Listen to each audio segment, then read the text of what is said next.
Bonjour à toutes et à tous, on se retrouve jeudi sur l'hippodrome de La Touque pour le prix de Pont-l'Évêque, une course qui rend hommage à une commune non loin de Deauville, célèbre pour son fromage. Donc ce prix de Pont-l'Évêque, gros handicap disputé sur 1900 mètres sur la PSF. Il faut une aptitude particulière à ce parcours et ils sont 16 en lice. Commençons tout d'abord par le numéro 4, Anaxis, grand spécialiste du sable. Il faut savoir que ce pensionnaire de Rodolphe Collet compte 11 courses sur 7 surfaces. Il a 2 accessites et 6 victoires, c'est assez impressionnant. Et il compte même 5 victoires sur le parcours imposé. Anaxis retrouve le tracé qui lui permet de briller.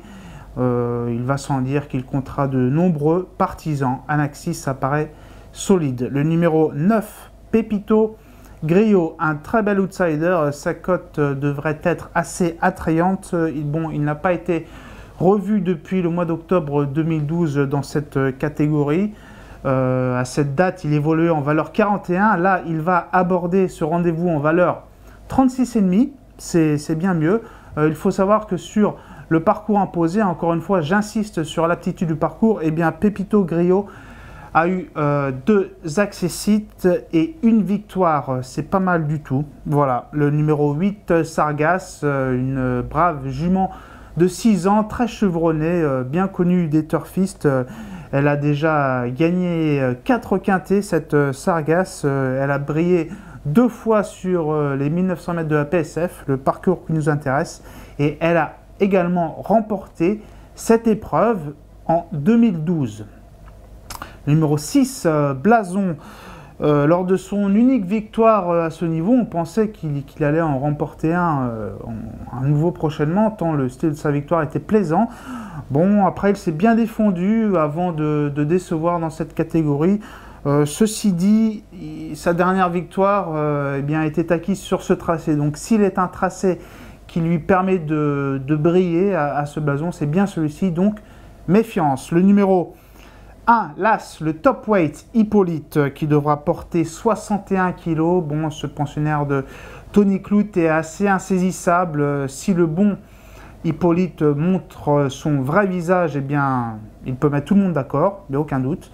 Maintenant, quel visage va-t-il nous montrer? C'est la question. Numéro 11, Cut into the Rock, pensionnaire de Johan Gouraud. Bon, il a dû évoluer en épaisseur en dernier lieu.